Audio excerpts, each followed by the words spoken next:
ओम नमः सिद्धेभ्यः। नमो अरिहन्ताणं, नमो सिद्धाणं, नमो आयर्याणं, नमो वज्रायाणं, नमो लोये सौगसाऊणम्।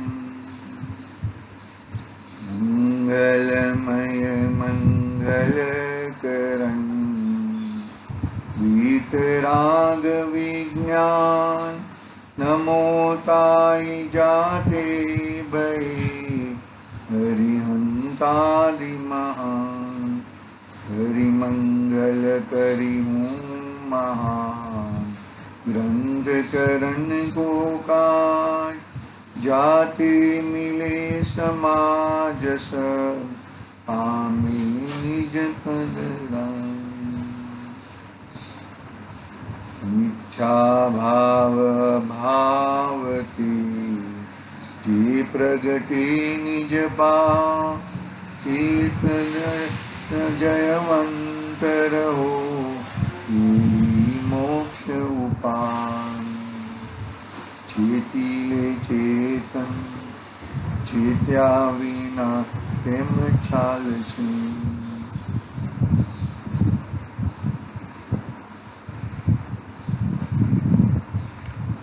मोक्ष मार्ग प्रकाशक आचार्य कर्णपद पंडित तोडरमल जी साहब द्वारा रचित मोक्ष मार्ग प्रकाशक अपने सामने विराजमान है। दूसरा अधिकार संसार अवस्था का निरूपण।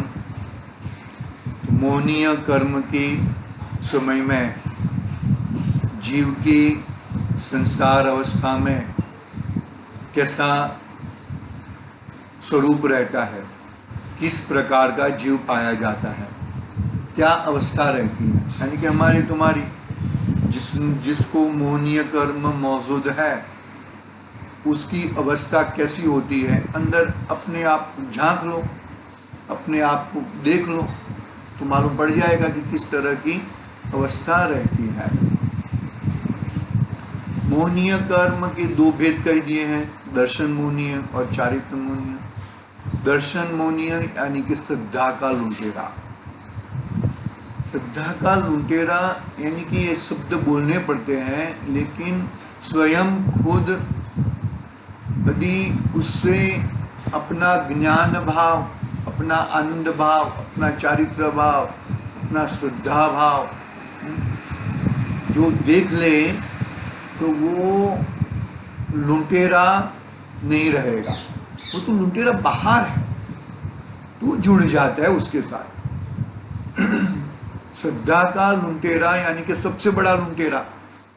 मोहनीय कर्म, दर्शन मोहनीय कर्म फिर श्रद्धा को लूट लेता है, यानी कि जैसा वस्तु का स्वरूप है वैसा स्वरूप, वस्तु का स्वरूप वो दिखाता नहीं है, जैसा नहीं है वैसा भाषित कराता है।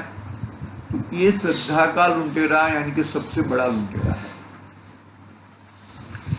यहाँ पर पंडित जी साहब ने श्रद्धा का लुटेरा यदि मिट गया, श्रद्धा का लुटेरा यदि चला गया तो उसका चारित्र मोहनीय संबंधी भूल रहेगी। चारित्र मोहनीय संबंधी भूल की चर्चा आज हम करने वाले हैं। चारित्र यानी कि क्या?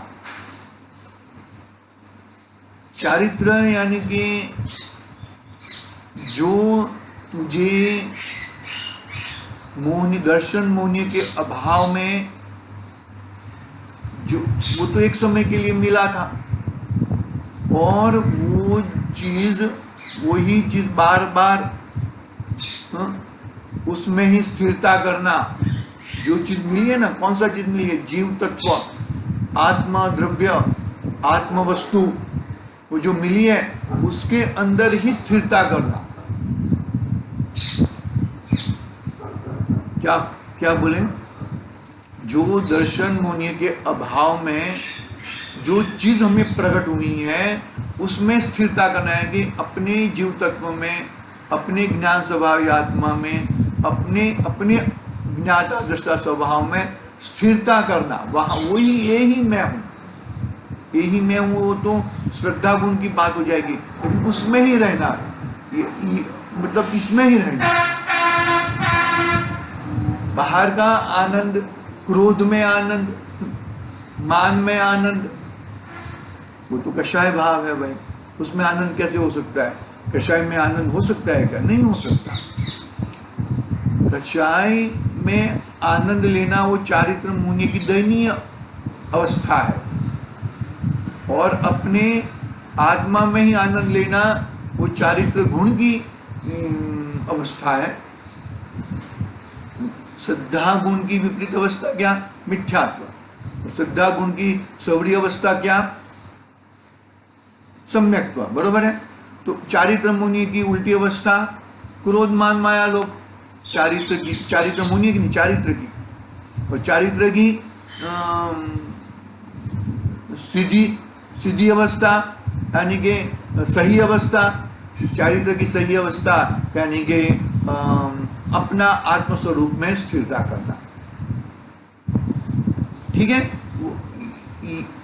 इसलिए यदि मानो कि चारित्र मुनि का उदय चल रहा है तो उसे अपने आत्मा में स्थिरता नहीं होती है। क्रोध मान माया लोभ में, रागादि भावों में, हिंसा आदि प्रवृत्तियों में स्थिरता बनाना चाहता है। वो चारित्र मुनि की दुर्दशा है। चारित्र मुनि में ऐसा जीव पाया जाता है। दर्शन मुनि में जीव तो उल्टी, श्रद्धा उल्टी है उसकी। उसके श्रद्धा से मतलब जो चीज उसकी नहीं है उसको ही अपना मानता है, तो दर्शन मुनि की दुर्दशा हो गई। लेकिन चारित्र मुनि की दुर्दशा में थोड़ा मानो कि ऐसा भी हो सकता है, दर्शन मुनि हट गया है और चारित्र मुनि का उदय है, तो वहां पे भी क्रोध मान माया लोभ दिखे जाते हैं, लेकिन वहां पे जुड़ा हुआ नहीं रहता। पकड़ना बात को। जो दर्शन मुनिय जिसका सद्भाव है, यानी कि मिथ्यात्व का सद्भाव है, अनंतानुबंधी का सद्भाव है, उसका तो चारित्र मुनिय खराब ही है। लेकिन जिसका दर्शन मुनिय छूट गया है, जिसका दर्शन मुनिय यानी कि दर्शन मोह छूट गया है, मिथ्यात्व हट गया है, अनंतानुबंधी चौकड़ी का अभाव हो चुका है, वो जीव की भी चारित्र मुनिय में अस्थिरता पाई जाती है। चारित्र संबंधी अस्थिरता पाई जाती है। पढ़ते हैं हम, यहां से मालूम पड़ेगा क्या क्या पंडित जी क्या कहना चाहते हैं। देखो, चारित्र मोह रूपी जीव की अवस्था।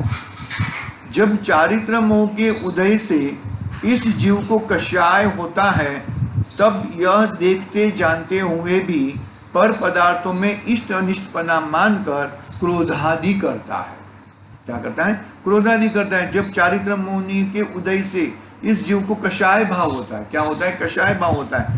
तब यह देखते जानते हुए भी पर पदार्थों में इष्ट अनिष्टपना मानकर क्रोधाधिक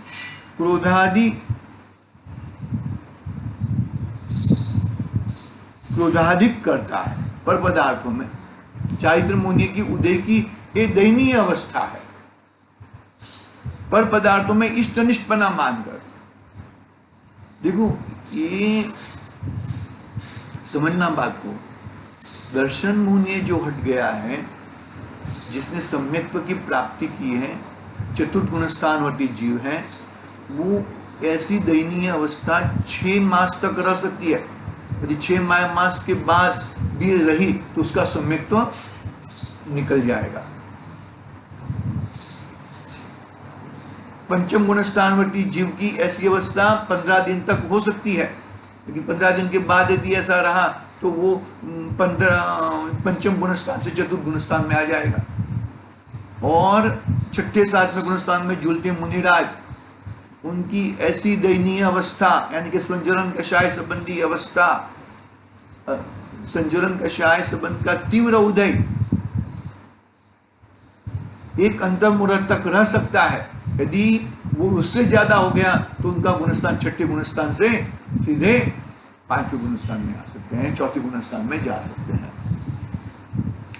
अरे तो मैं यहां पर दर्शन मुनि के अभाव पूर्वक की अवस्था बताई। लेकिन यहाँ पर तो पंडित जी ने दर्शन मोहनीय के साथ में चारित्र कैसा होता है, वो तो खराब ही रहेगा ना भाई। एक घड़ा उल्टा है तो दूसरा घड़ा भी उल्टा ही रहेगा ना भाई, वो तो सीधा रह ही नहीं सकता, सीधा रहेगा। देखो पढ़ते हैं, जब चारित्र मोह के उदय से इस जीव को कषाय भाव होता है, तब यह देखते जानते हुए भी पर पदार्थों में इष्ट अनिष्टपना मानकर क्रोधाधिक करता है। पर पदार्थों में इष्ट अनिष्टपना मानकर, पर पदार्थों में इष्ट अनिष्टपना मानकर क्रोधाधिक करता है। आगे वो ये अस्थिरता जन्य दर्शन मोहनीय के अभाव पूर्वक भी हो सकता है, वो हमने बात कर दी।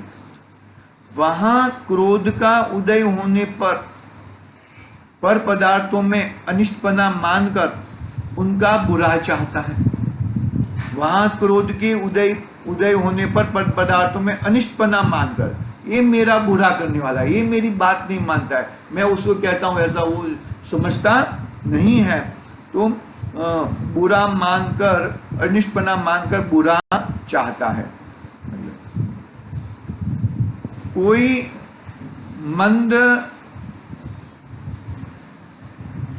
मंदिरा आदि अचेतन पदार्थ बुरे लगे तब तोड़ने फोड़ने इत्यादि रूप से उनका बुरा चाहता है। कोई मंदिर आदि अचेतन पदार्थ बुरे लगे तब तोड़ने फोड़ने इत्यादि रूप के उनका बुरा चाहता है।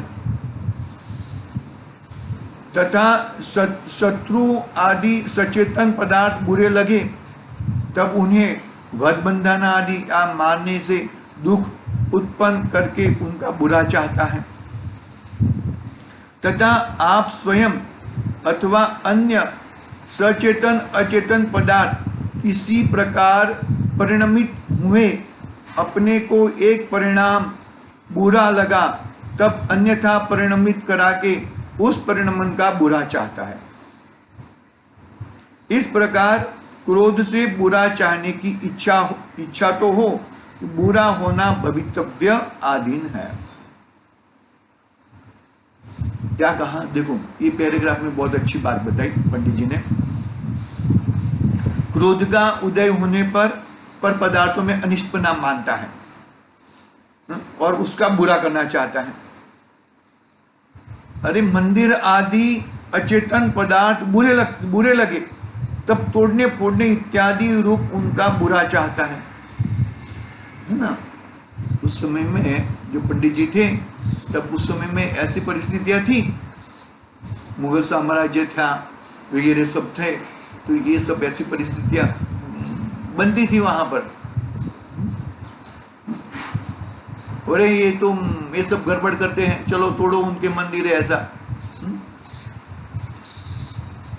अभी भी साक्षात उदाहरण है ना, ये यहाँ पर औरंगाबाद आदि में बहुत बड़े मंदिर थे। वो जो गुफा है ना, वो गुफा में भगवान को बहुत ही पूरी तरह से तोड़े फोड़े हैं। हाँ, फिर देखो आगे, उनका भी इत्यादि रूप से उनका बुरा चाहता है। तथा शत्रु आदि सचेतन पदार्थ, देखो शत्रु आदि अभी अचेतन पदार्थ, अभी सचेतन पदार्थ बुरे लगे तब उन्हें वध बंधनादि या मारने से दुख उत्पन्न, मारने से वध बंधनादि से या मारने से दुख उत्पन्न करके उनका बुरा चाहता है। खुद ताकत वाला है तो उसको बांध देता है, उसको मारता है, और खुद ताकत वाला नहीं है, वो सामने वाला मारता है तो मार खा के भी उसका बुरा, मैं उसका बुरा कर दूंगा। मैं अभी ताकत वाला नहीं हूं, मैं ताकत वाला हो क्या आऊंगा, निदान बांध देता है, निदान हो जाता है उससे। उनका बुरा चाहता है। तथा शत्रु आदि सचेतन पदार्थ बुरे लगे तब उन्हें वध बंधन आदि या मारने से दुख उत्पन्न करके उनका बुरा चाहता है।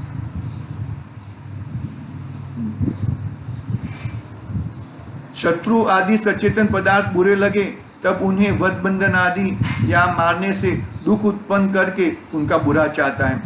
तथा आप स्वयं अथवा अन्य सचेतन अचेतन पदार्थ किसी प्रकार परिणमित हुए, अपने को वह परिणाम बुरा लगा, तब अन्यथा परिणमित करा के उस परिणमन का बुरा चाहता है।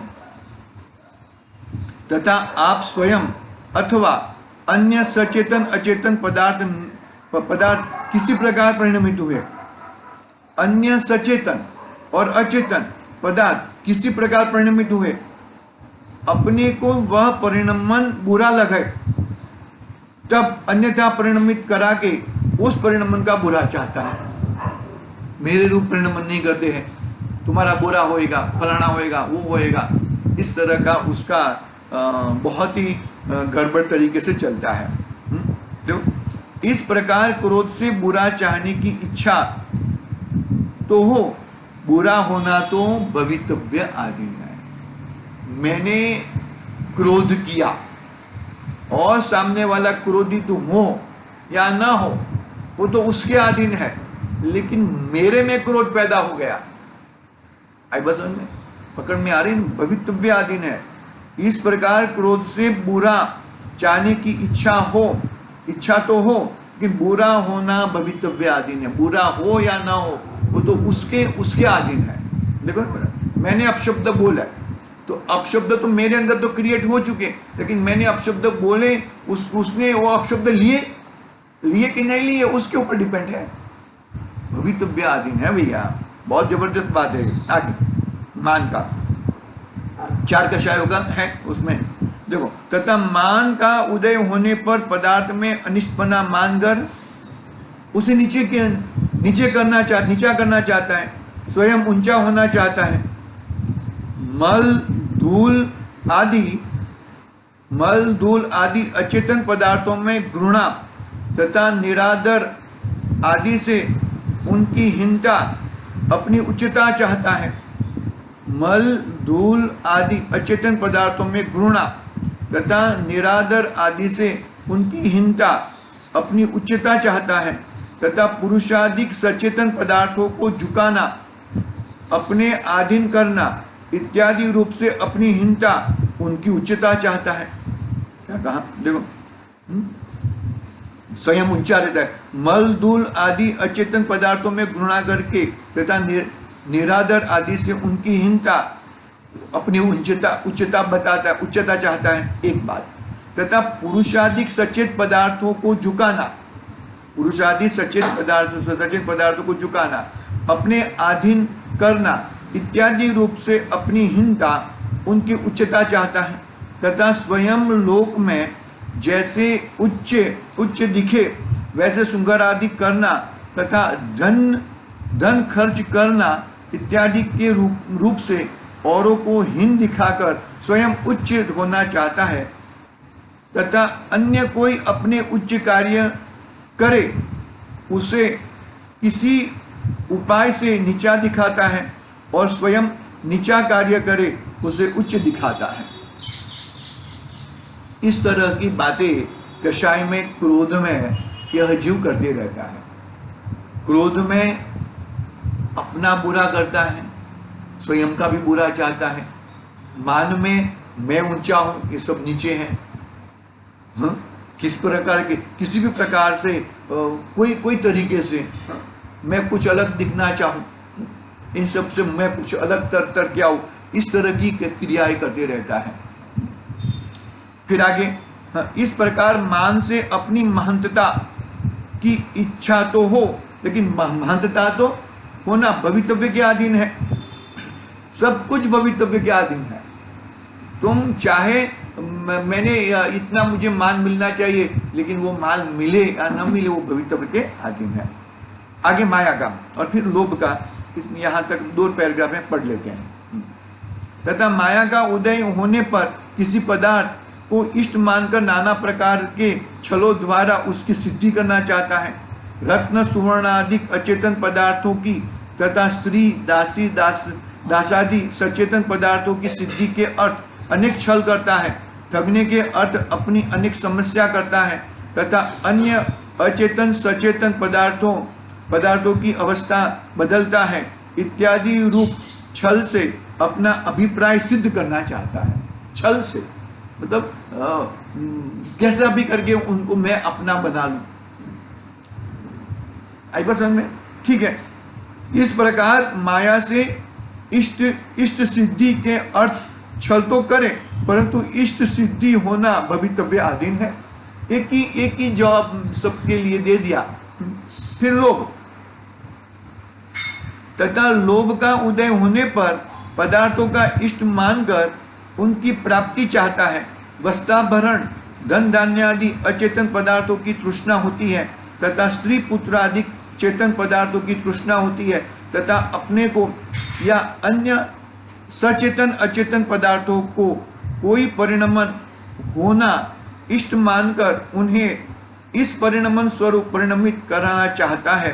इस प्रकार लोभ से इष्ट प्राप्ति की इच्छा तो हो, परंतु इष्ट प्राप्ति होना भवितव्य के अधीन है।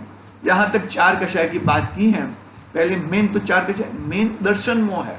दर्शन मोह के बाद, दर्शन मोह हटने के बाद ये चार कषाय, बरोबर है। लेकिन दर्शन मोह नहीं है, हटा नहीं है, और ये भी चार कषाय का स्वरूप कैसा होता है। और दर्शन मोह हटने के बाद ये भी क्रोधमान माया लोभ होता है, लेकिन उसमें उसका अंतर और उसका अंतर में बहुत अंतर है। देखेंगे हम, उसकी थोड़ी चर्चा करके आगे की बात कल करेंगे। आज के लिए ओम नमः सिद्धेभ्यः। निज निधि निज में बताई, यह अनंत उपकार है उसके लिए